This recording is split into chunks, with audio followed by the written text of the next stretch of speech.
On the day Grandma Maeve passed away, my divorced parents, who had both remarried, stood over her coffin, arguing about who would be stuck with me in my past life. I felt sorry for my dad, Richard. I chose to stay with him, hoping to ease his loneliness. I even helped him pick the numbers for a lottery ticket that ended up winning a $10 million jackpot. But the moment he struck it rich, he bought mansions and luxury cars for my stepmother and step-siblings. He refused to spend even a few $100s on painkillers for me. In the end, I was diagnosed with a terminal brain tumor, and I died a slow, agonizing death in my cold bed, reborn into this life. My dad was frowning and sighing as usual. Hazel, your mother married a wealthy businessman. If you go with her, you'll live like a princess. My house is already too crowded. There's just no room for you here. My mother, Eleanor, was casually looking at her freshly manicured nails. Her voice was icy. Richard, that's not fair. Kids make a house lively. Besides, the rules in my new home are strict. My husband's ex-wife left behind twins, and they are not easy to get along with. If Hazel comes with me, she'll be eaten alive. Hearing them push me back and forth like unwanted trash, I felt absolutely nothing. And they finally turned to me, annoyed, and demanded to know who I wanted to live with. I silently picked up my battered duffel bag and walked over to my mother. Eleanor's face fell instantly. My dad let out a massive sigh of relief, a smug grin creeping up his face. But he had no idea. Without me there to stop it, in this life, that multi-million-dollar lottery ticket would be left in his jeans pocket, thrown into the washing machine by his new wife, and shredded into useless mush. Having a second chance at life. I didn't care about the money. I just wanted to be comfortable before my time ran out. My dad shoved the rest of my things into my arms. I kept staring at his phone, checking the lottery drawing date, and waved me off dismissively. Don't call me unless it's an emergency. I've got a busy household to run. His mind was completely consumed by that lottery ticket. He couldn't wait to throw his useless daughter away. I didn't say a word. I just dragged my bag toward the Maybach parked at the curb. Eleanor looked at my pillowed, oversized sweater, her brow furrowing with disgust. The back window rolled down, and Arthur's daughter, Chloe, pinched her nose in exaggerated disgust. Eleanor, is this the charity case daughter you brought from the countryside? Why does she smell like sour trash? From the passenger seat, her brother, Ethan, turned his head and gave me a cold and different look. He didn't say anything, but the disdain in his eyes was loud and clear. My mother looked embarrassed, standing awkwardly outside the car door. She wanted to suggest buying me some new clothes, but she was too terrified of upsetting her new family. Arthur Sterling, my stepfather, saw her embarrassment. He closed the business document in his hands. Let's stop by the mall first. Get the girls some decent clothes. I lowered my eyes and nodded, quietly following them into the high-end department store. The bright, sparkling lights hurt my eyes. Arthur asked the personal shopper to bring out several pieces from the new seasonal collection. My mother pulled me behind a clothing rack, lowering her voice to a harsh whisper. Pick the cheapest ones. Don't look like a greedy beggar. Arthur is rich, but that money has nothing to do with you. Learn your place. Don't make things difficult for me. I watched her perfectly painted lips move, feeling completely detached. It had been a very long time since she had shown this much concern for me. Too bad this concern had nothing to do with love. I turned around and randomly pointed at a rack of clothes. Chloe strutted over, seeing me look at a simple white dress. She immediately snatched it away, giving me a smug glare. I want this one. You don't deserve to wear something this nice. Eleanor immediately put on a fake, flattering smile. Of course, Chloe. It looks much better on you anyway. Hazel can pick something else. Looking at my mother's eager-to-please face, I silently stepped back. I just pointed at a basic t-shirt on the clearance rack. Arthur walked over and looked at the cheap t-shirt.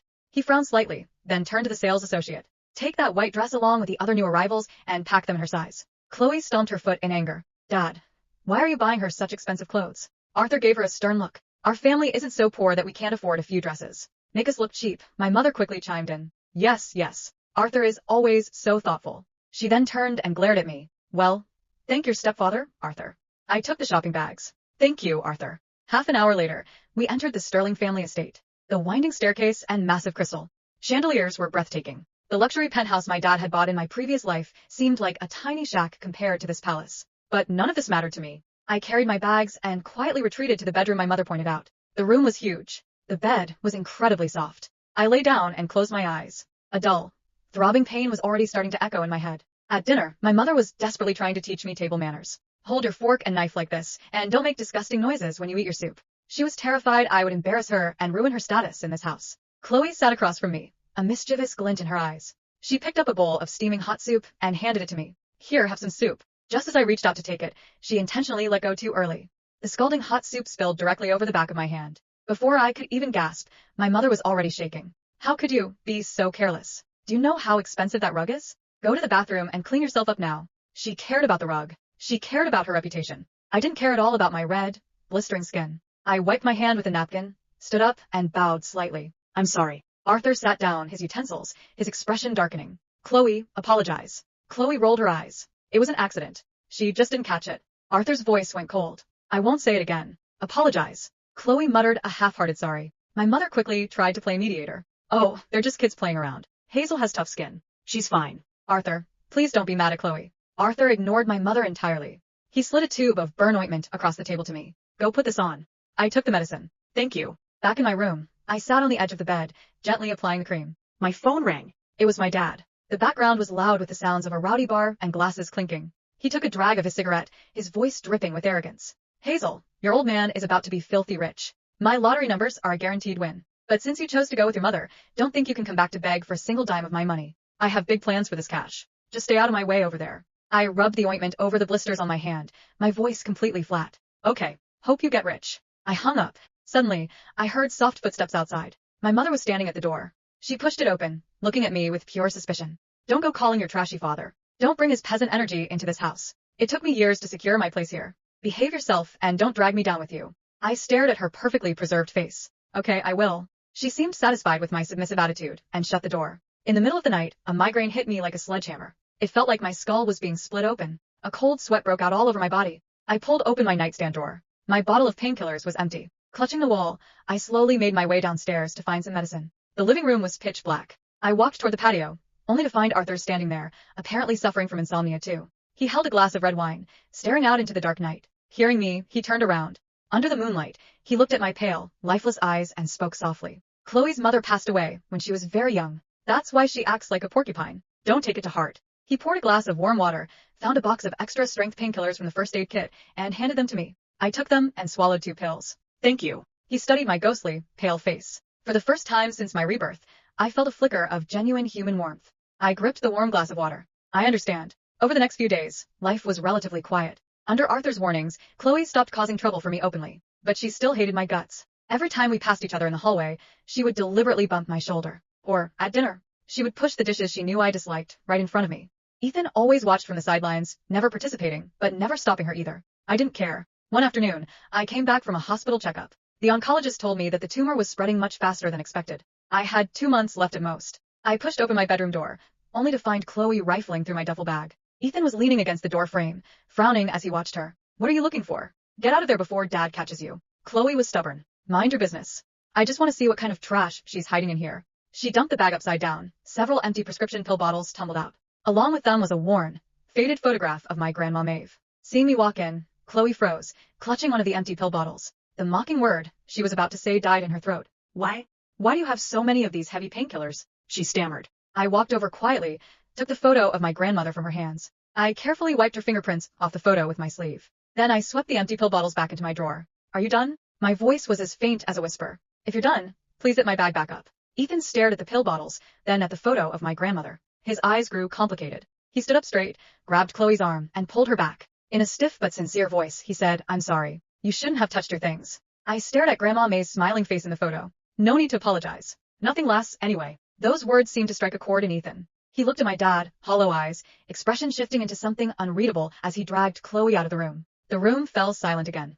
A moment later, my phone vibrated frantically. My dad had sent over a dozen texts on Snapchat. That stupid bitch put my jeans in the washing machine. The lottery ticket is ruined. It's all gone. Shredded into paper pulp. Did you know this would happen? Why didn't you warn me before you left? We're getting a divorce. Now pick up your phone. Get over here. Looking at the angry texts, I could perfectly picture his veins popping on his forehead. In my past life, I had practically burned my hands trying to fish that ticket out of the washing machine to save him. And what did I get?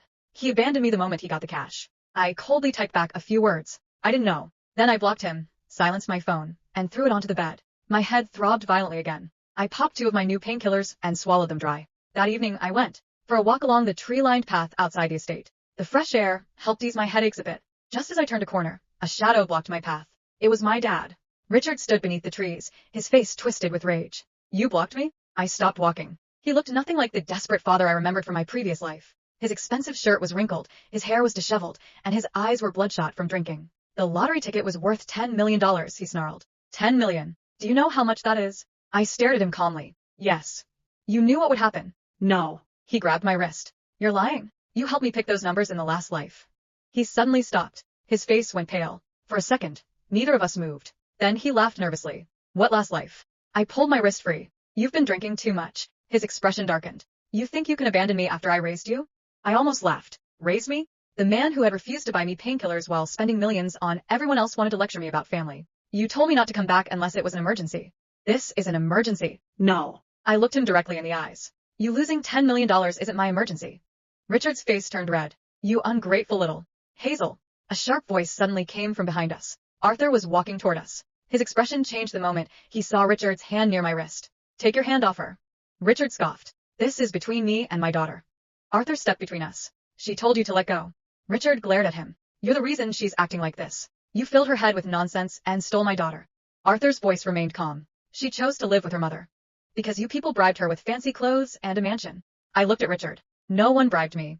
He froze. I chose my mother because you told me there wasn't room for me. Richard opened his mouth. Nothing came out. For once, he had no excuse. Arthur glanced at me. Hazel, go inside. I nodded. As I walked away, I heard Richard shout behind me. You'll regret this. When I'm rich again, you'll come crawling back. I didn't turn around, because I already knew something he didn't. There would be no second lottery win.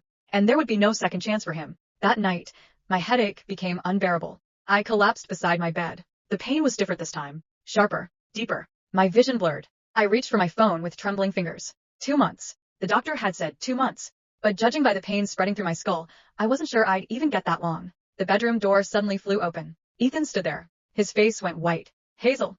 I couldn't answer. He rushed over and caught me before my head hit the floor. Dad. His voice was the loudest I'd ever heard it. Dad. Something's wrong. Within minutes, the entire house was awake. Arthur carried me downstairs while Eleanor followed behind, crying and panicking. What's happening to her? Arthur snapped. Call an ambulance. Ethan grabbed my hand. Hazel, stay awake. I looked at him through half-closed eyes. Don't worry. Don't tell me not to worry. His voice cracked. You're freezing. I gave him a tiny smile. You're surprisingly nice. He stared at me. Then his eyes became red. Stop talking. The ambulance arrived shortly afterward. At the hospital, doctors rushed me into emergency imaging. Arthur waited outside. Eleanor sat beside him, trembling. Chloe stood against the wall, completely silent. Ethan hadn't moved from the door. When the doctor finally came out, his expression was grave. Who is your guardian? Arthur stood immediately. I am. The doctor looked at him. Your daughter has a brain tumor. Silence. Eleanor covered her mouth. Chloe's eyes widened. Ethan looked like someone had punched him. Arthur's face became painfully still. How serious? The doctor hesitated. Very serious. Arthur swallowed. Can you treat it? We can try to slow its progression, but the tumor is already advanced. Ethan's fingers curled into fists. How long? The doctor looked down. Based on her current condition, possibly only a few weeks to a couple of months. Eleanor burst into tears. Arthur closed his eyes. And Ethan simply stood there, completely frozen. Because suddenly, all those little things he'd dismissed came rushing back. The pill bottles, the empty medication containers, her pale face, her oversized sweaters, the way she never complained, the way she had said, nothing lasts anyway. When I woke up, Ethan was sitting beside my hospital bed. His eyes were swollen. You're awake. I nodded weakly. Where's everyone? Dad went home to get some things. And your mother?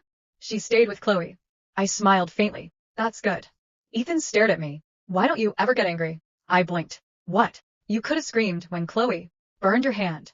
He looked down. You could have complained when my mom treated you badly. His voice became quieter. And when your father showed up and yelled at you, you just stood there. I looked toward the window. I used to get angry. Used to? In my first life, I spent all my energy being angry at people who didn't love me. Ethan's expression changed. First life? I smiled. Sorry. I was delirious. He didn't laugh. Instead, he reached over and carefully adjusted my blanket. You don't have to be strong around us. I looked at him. For the first time, his cold expression had completely disappeared. You can be selfish. I smiled weakly. I think I'm going to try. Ethan nodded. Good. Then, he quietly added, because I'm not letting you face this alone. My eyes stung. Not from the tumor this time. For the first time since being reborn, I wondered if perhaps this life wasn't meant to be about revenge at all. Maybe I had been given a second chance to discover what it felt like to be cared for, even if I only had a little time left. The next morning, I woke to the smell of fresh flowers. A huge bouquet sat on the table beside my hospital bed. I frowned. Who sent those? Ethan looked up from the chair. Dad. I stared at him. Why? He said you deserve something pretty. I almost laughed. Arthur Sterling buying me flowers was the last thing I expected. A moment later, he walked in carrying breakfast. I had the kitchen prepare something light. He placed the tray in front of me. I looked at the food. Thank you. Arthur pulled up a chair. Hazel, there's something I need to tell you. I waited. The doctors want to transfer you to a specialist. I can't afford that. Arthur's expression immediately hardened. Who said you needed to afford it? I looked down. I don't want to owe anyone. You're not borrowing money. He paused. Your family. Those 2 words hit harder than they should have. Family. I had spent my entire previous life begging people to treat me like family. Now someone was offering it without being asked. I quietly nodded. Okay. Arthur smiled faintly. Good. 3 days later, I was discharged. But life at the Sterling estate had completely changed. Chloe no longer bumped into me in the hallway. She no longer stole my clothes. She didn't even look me in the eye. One evening, I found her standing outside my bedroom. She awkwardly held out a small paper bag. What is this? Open it. Inside was a soft knitted hat. I looked at her. Why? Chloe's face turned red. You lost your hair from the treatment. I touched the hat. Thank you. She shrugged. Don't make it weird. Then she turned to leave. Chloe. She stopped. I like it. She nodded quickly and disappeared down the hallway. For some reason, I smiled. Ethan changed too. He started walking me to every appointment. He kept snacks in his car because I sometimes got nauseous. He even learned which medications made me sleepy. One afternoon, I caught him staring at me. What? He looked away. Nothing. You've been staring for 5 minutes. He sighed. You're too calm. I don't have much choice. You do. He looked directly at me. You could be angry. I smiled. I've already wasted one lifetime being angry. He was silent. Then he said, then spend this one being happy. My heart tightened. I looked away before he could see my eyes watering. Meanwhile, Richard's life was falling apart. The lottery ticket was gone. His wife had filed for divorce. His bank account was nearly empty from the money he'd already spent celebrating his imaginary fortune. He kept calling me from different numbers. I blocked everyone. Then one afternoon, he showed up at the Sterling estate. Arthur's security stopped him at the gate. Richard screamed, tell Hazel her father is here. I happened to be standing by the upstairs window. I saw him. For a moment, I remembered my previous life. Me sitting beside his hospital bed. Me buying him medicine. Me helping him choose those lottery numbers. Me dying alone while he enjoyed the fortune I had helped create. I closed the curtains. I didn't go downstairs. Richard eventually left. That night, my phone received one final message from an unknown number. Hazel, I'm sorry. I stared at it for a long time. Then I deleted it. Not because I hated him. Because I finally understood. His regret belonged to him. My remaining time belonged to me. A month passed. My condition worsened. But strangely, my life became fuller. Arthur took me shopping. Eleanor, despite still being awkward, started making my favorite meals. Chloe began sitting beside me during movies. And Ethan became the person I looked for first every morning. One rainy evening, he found me sitting on the balcony. You'll get cold. He draped his jacket over my shoulders. I smiled. Ethan. If I had met you in my first life. I stopped. He waited. I shook my head. Never mind. He sat beside me. You can tell me. I looked at him. I think I would have been happier. His eyes softened. You're happy now. I nodded. Yes. Then I leaned my head against his shoulder. For once, I wasn't thinking about death. I wasn't thinking about Richard. I wasn't thinking about the lottery. I was simply listening to the rain. And for the first time in 2 lifetimes, I felt like I had finally come home.